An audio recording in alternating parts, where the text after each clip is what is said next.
Es un gusto saludarlos, estamos en Sala de Prensa, aquí en Caracol Ahora, cumpliendo esta cita infaltable con todos nuestros seguidores, todos nuestros televidentes que se conectan o que siguen conectados después de la edición central e incluso mucho tiempo antes con toda la programación de Caracol Ahora, que es el primer canal de noticias y opinión en Colombia vía streaming. Vamos a hablar a continuación de un tema que ha sido motivo de polémica, pero más que de polémica, hoy queríamos que sea un motivo de reflexión, lo que ha ocurrido en las últimas horas. Y tiene que ver con el caso del esposo de la ministra de Minas, Irene Vélez, un señor de nacionalidad neerlandesa, quien en las últimas horas, o de quien en las últimas horas se supo, es contratista del Fondo Colombia en Paz, una entidad que depende de la Dirección de Sustitución de Cultivos de Uso Ilícito, o que tiene que ver, está relacionada con este fondo.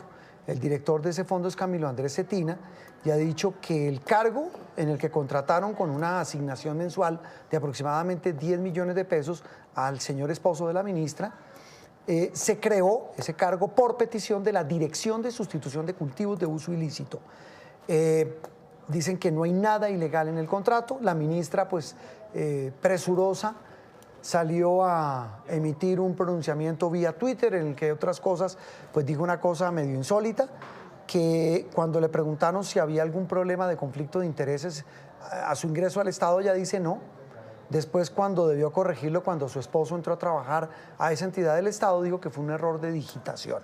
En fin, estamos hablando de un asunto complejo, de un asunto difícil, porque toca, repito, más allá de la polémica, más allá de la estridencia, que realmente no nos interesa, es la de la reflexión de qué tan ético es. Para hablar de este tema hemos invitado a dos personas muy cercanas, muy calificadas, con una enorme autoridad moral y que tienen una visión de país que es muy interesante para compartir con todos ustedes. María Margarita Zuleta es la directora de la Escuela de Gobierno de la Universidad de los Andes.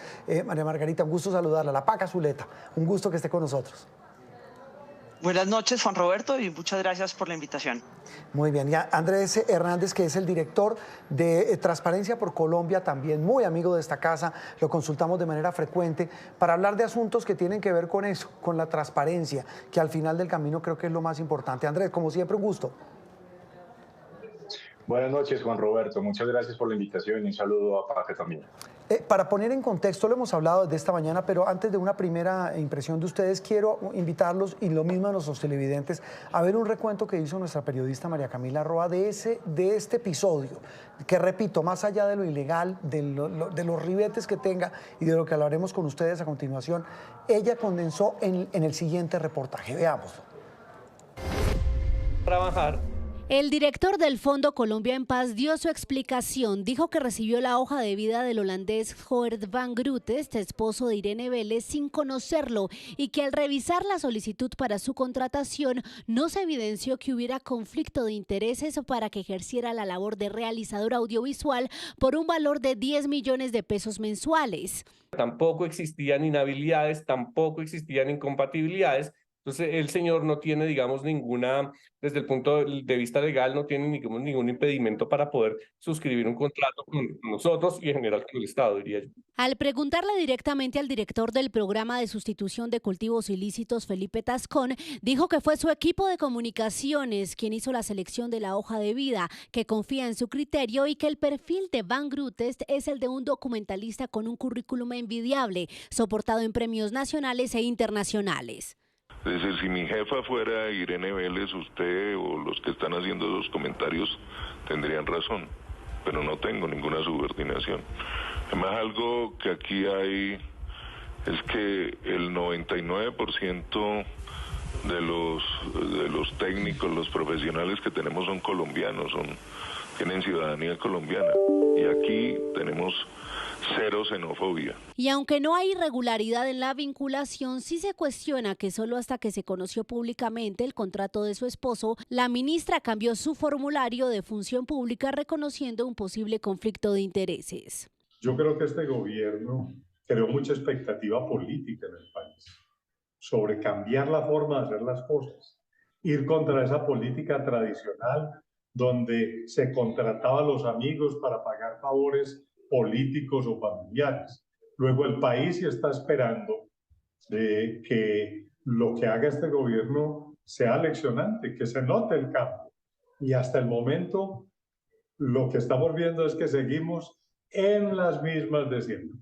No es algo que sea considerado una buena práctica, más allá de si se cumplieron con los requisitos legales, sobre todo cuando no hay información suficiente sobre si estos cargos han sido asignados o estos contratos han sido asignados a través de procesos competitivos. El contrato del esposo de la ministra de Minas es por un año, tiene una remuneración mensual de 10.730.000 pesos y fue adjudicado por el Fondo Colombia en Paz, la entidad encargada de administrar los recursos para la implementación del acuerdo de paz con la extinta guerrilla de las FARC.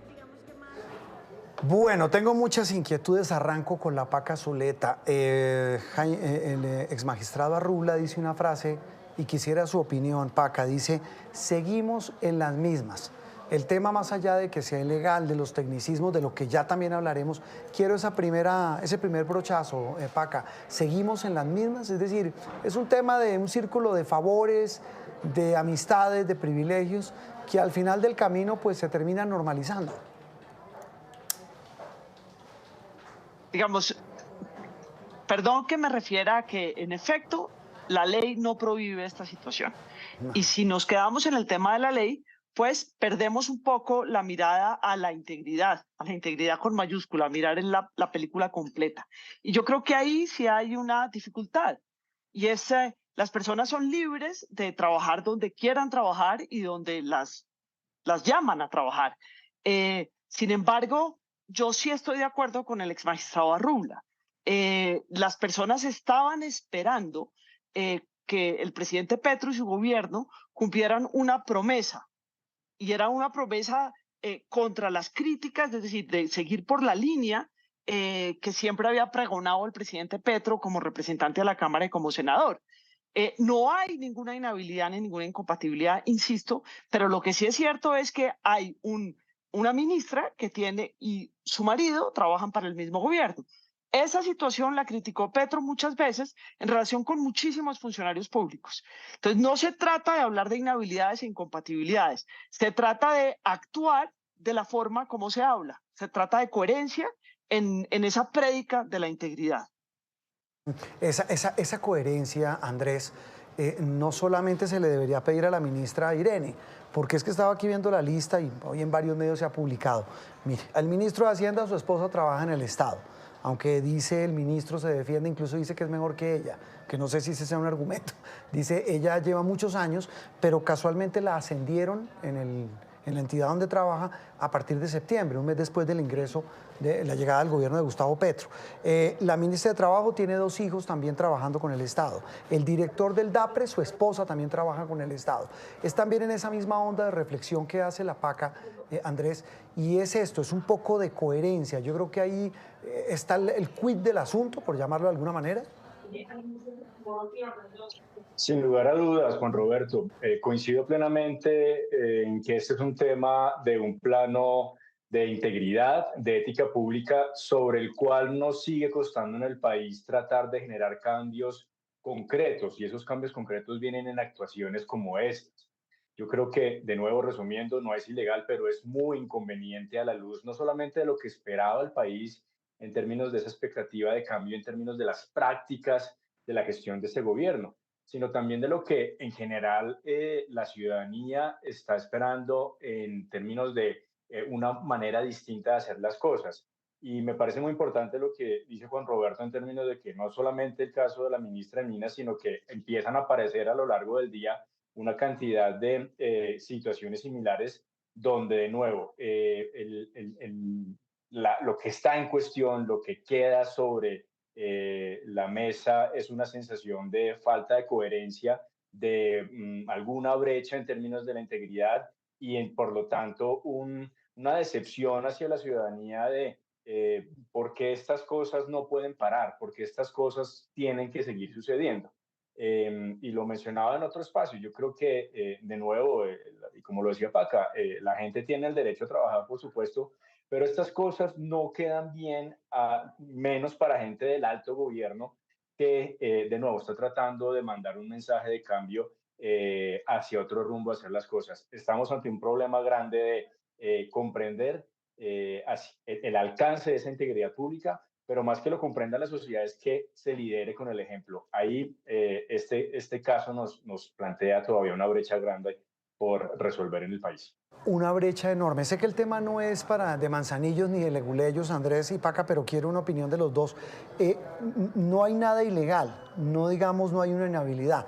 Pero Paca, quisiera que nos contara un poco qué es el formulario de función pública. El formulario de función pública es un documento en donde uno declara sus posibles conflictos de interés.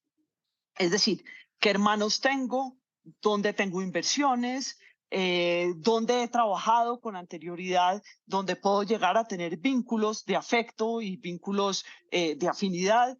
Y lo que busca ese formulario es empezar a crear ese mapa de posibles conflictos de intereses. Los conflictos de intereses en abstracto no existen, existen es en concreto. Entonces, si yo digo que estoy casada con alguien, quiere decir que cualquier relación de trabajo que yo tenga con la familia de ese alguien o la familia de ese alguien con la labor que yo hago en un gobierno puede llegar a ser objeto de un conflicto de interés. Entonces es una declaración que es importante y es una declaración que Colombia lleva mucho tiempo tratando de organizar, de recoger esa información para que esa información se pueda cruzar con otra información pública para efectos de prevenir conflictos de intereses y además prevenir actos de corrupción. Es un documento, la verdad, Andrés sabe, yo llevo trabajando en revisar esos documentos desde el año 2002 y creo que es un documento importantísimo que no se debe tomar a la ligera. No, pues es que no, estamos hablando de un tema clave y así como lo explica Paca, Andrés, es que lo pregunto porque la ministra Irene no lo cambió. O sea, contratan al esposo en esta entidad del Estado y ella después en la comunicación que emite dice que tuvo un error de digitación, abro comillas y la cierro, error de digitación cuando se le hablaba de ese conflicto de intereses en ese formulario de función pública. Más allá de querer aquí buscar la minucia, la leguleyada de decir si puede abrírsele un proceso o lo que usted quiera o una acción disciplinaria, repito, volvemos a la reflexión de que pues uno no puede esconder un conflicto de interés tan grande como ese. Sí, es un tema demasiado evidente y además volviendo al instrumento y compartiendo 100% de la opinión de Paca, esto es súper importante, perdón, porque es lo que nos permite a la ciudadanía en cualquier momento poder saber justamente cuál es ese mapa de posibles conflictos, problemas en los cuales a estos altos funcionarios podrían estar inmersos. Y no es un detalle menor, lastimosamente tampoco es la primera vez que lo vemos. Hemos visto otros altos funcionarios del Estado, por ejemplo, cuando cambian de cargo, diciendo que se les olvidó actualizar o que ya hicieron la actualización antes y que no consideran que la deben hacer ahora. Otra vez volvemos al tema de la integridad, la ética pública y el compromiso con esa función pública que se ejerce nuevamente en estos altos cargos de gobierno. Esto no es una herramienta pintada en la pared, esto no es un chiste. Estamos hablando incluso de convenciones internacionales que obligan al Estado colombiano a tomar esto de manera muy seria, justamente porque se materializa en casos como estos. Entonces, desde Transparencia por Colombia con distintos aliados, organizaciones a lo largo de muchos años, hemos hecho ese llamado. Esto toca tomarlo muy en serio si es que queremos tener unos cambios de fondo en la manera como se ejercen las funciones públicas, en la manera como se gobierna. De lo contrario, es muy difícil también decirle a la gente que deje de estar desconfiada frente a los funcionarios, que deje de pensar que las cosas están mal. Necesitamos un cambio de fondo y ese cambio pasa porque esto deje de ser un error involuntario o un error de digitación. Estos documentos son casi que sagrados para la integridad pública de nuestro país. Esa palabra es clave, sagradas. Paca, usted lo mencionaba y lo mencionaba el magistrado Arrula en el reportaje que vimos al comienzo y decía, mire, este gobierno pues generó toda la expectativa del caso con el tema de querer cambiar las cosas como se hacían, porque en efecto ha pasado toda la vida, es decir, pasó en el gobierno pasado, en el antepasado, en todos hay familiares, el tío, el primo, el abuelito, la esposa, el hijo, terminan, me perdonan la expresión los dos, chupando de la teta del Estado, porque digamos es lo más fácil a la hora de conseguir un puestico, un puestazo.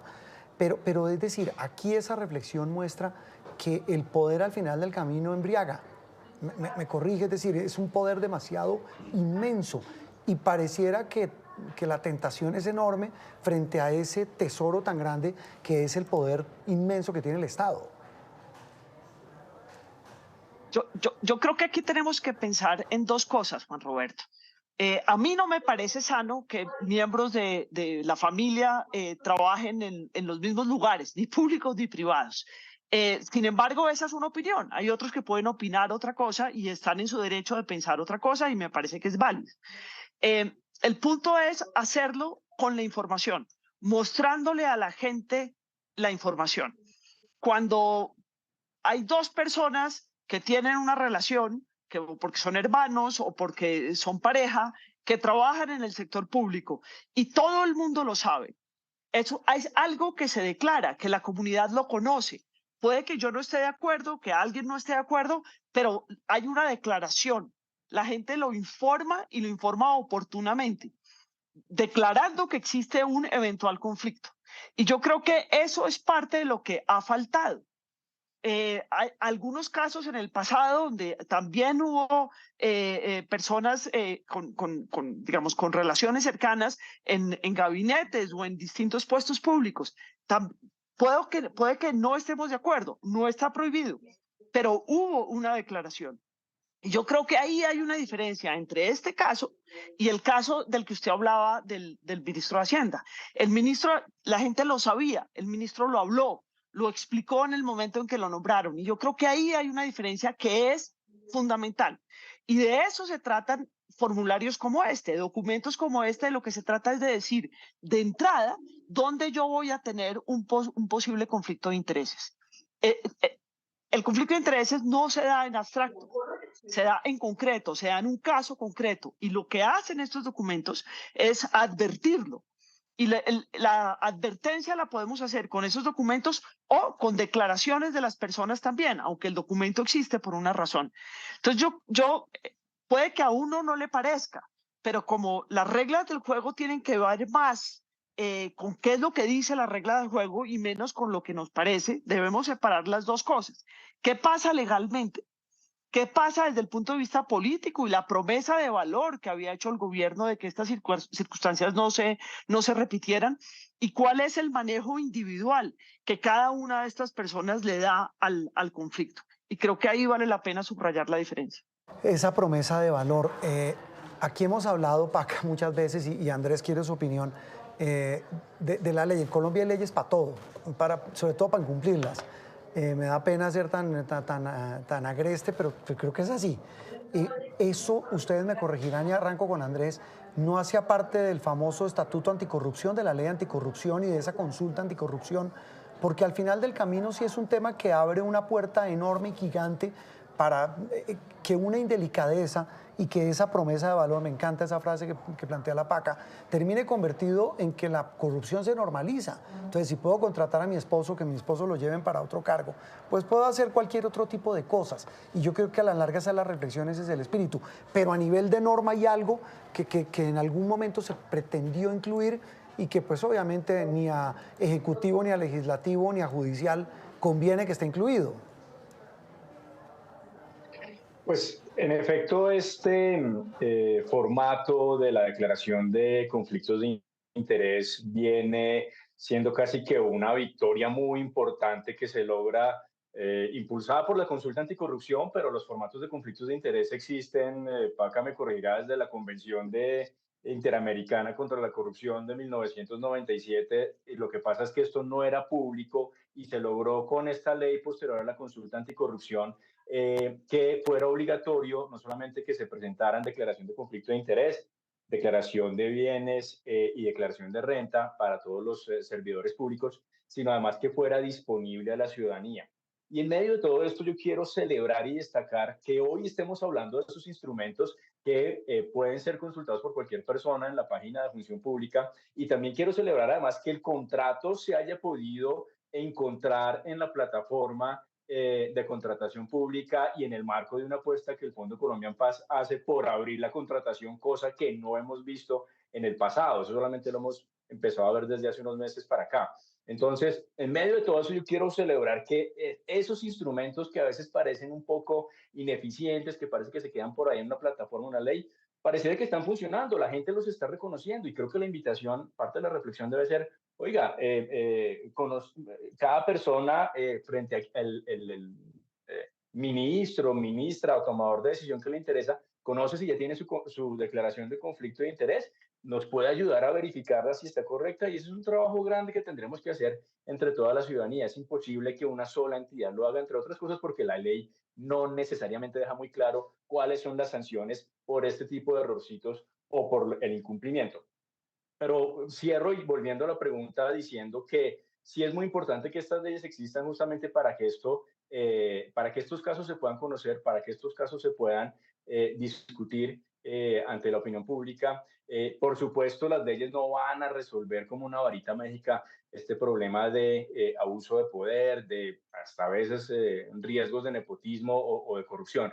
Pero sí es importante que sigamos de alguna manera creyendo y poniéndole la apuesta que necesitamos combatir todas estas malas prácticas también desde la legalidad, ¿no? No podemos pensar que pueda haber otros métodos para hacerlo. Y celebro de nuevo que esto sea objeto de controversia y de diálogo público a raíz de unas herramientas por las cuales hemos luchado durante muchos años. Paca, quiero su opinión sobre una declaración, usted la acaba de ver en el reportaje del señor Felipe Tascón, porque pareciera que para él, primero él dice, yo no le veo absolutamente nada de malo. Para nosotros, y estoy aquí leyendo, el señor, es que el apellido es como raro, el señor neerlandés, del esposo de la ministra, dice, no es el esposo de Irene Vélez, dice, es un documentalista con un currículum envidiable, soportado en premios nacionales e internacionales. Es que aquí yo creo que el tema no pasa por el mérito de la persona, sino hay un tema de delicadeza. Y a la larga sí pasa por el mérito, pero de los que no pueden acceder a eso porque no son familiares de una persona que en ese momento está en el poder. Y de nuevo, Juan Roberto, ahí no hay un conflicto, él tiene razón. Y además, él no es subordinado de la señora ministra. Entonces, no hay, en términos legales, una dificultad. Y de eso no se trata. Yo creo que de eso no se trata. Y mérito tiene, como han tenido muchísimo mérito las parejas que han trabajado en los mismos gobiernos, que el presidente Petro, cuando era representante y cuando era senador, criticaba. De eso no se trata. Yo estoy segura de la sapiencia de esta persona que fue escogida y que debe hacer muy bien su trabajo. Y yo creo que no debemos desviar la atención hacia allá, porque ese no es el problema. El problema es distinto. El problema es, la información se dio, supongamos que les parece bien. Y como la ley no se los prohíbe, les parece bien. Listo, lleguemos ahí. Pero la transparencia es importante y la explicación es importante. Y entender que se puede llegar a materializar un conflicto de intereses, a mi manera de ver, amerita que la gente informe de forma proactiva esta situación. Y eso es lo que creo que hace falta. Y a mí me preocupa que empecemos a desviar el debate, si es que hay o no hay mérito. Obviamente hay mérito, pero cuando se hace la crítica porque se nombra a dos ministras que son pareja o se nombra a una persona en Palacio que es esposa de un ministro y hay una crítica sobre el tema, son personas buenísimas. Nadie está dudando del mérito, pero hay alguien que hace esa crítica. Entonces, esa crítica, si tiene sentido en un gobierno, debería tener sentido en el otro gobierno. Debería tenerlo en todos. Tal vez, Andrés, en eso, para redondear, retomar esta frase, es un tema también, ¿cómo es que dirían las mamás? Ustedes lo han dicho en términos muy técnicos, de transparencia, de delicadeza. Yo pienso que pasa por ahí, porque a la larga eso termina desmotivando a tantas personas. Estaba viendo hoy un comercial de la Comisión del Servicio Civil, creo que se llama, en televisión, y lo vi anoche en horario AAA, que dice, la meritocracia es nuestro lema y es el lema del Estado.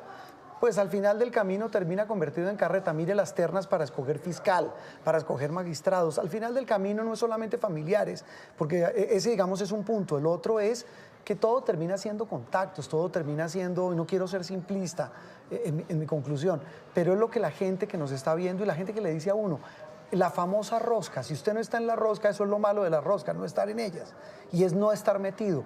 Eso sí que desmotiva y genera un discurso bastante complejo, sobre todo, repito, como decía la PACA y el ex magistrado Arrula, en un gobierno que pregonaba que iba a hacer lo contrario.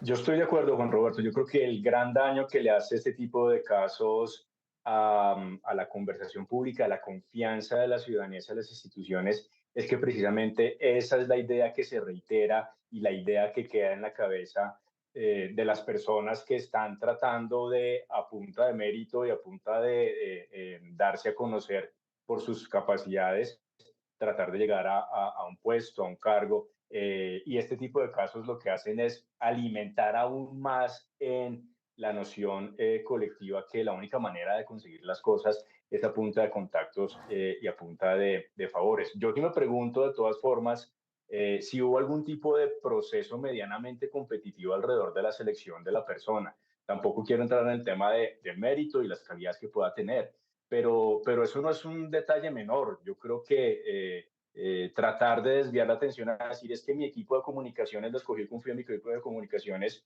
pues es como echarle la pelota a otra persona y como que los responsables son otros, cuando realmente no debería ser así. Yo quisiera tener más información alrededor de ese proceso de selección. Pero lo otro, además, que me parece muy triste es esa narrativa, para mí muy delicada, muy peligrosa, de decir que no es no es el esposo de la ministra. ¿Cómo así? Un momentico.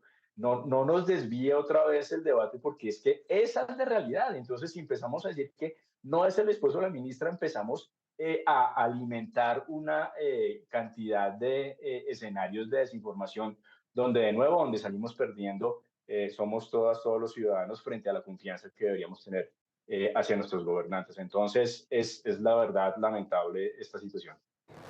Seguimos en las mismas, dice el ex magistrado Arrula.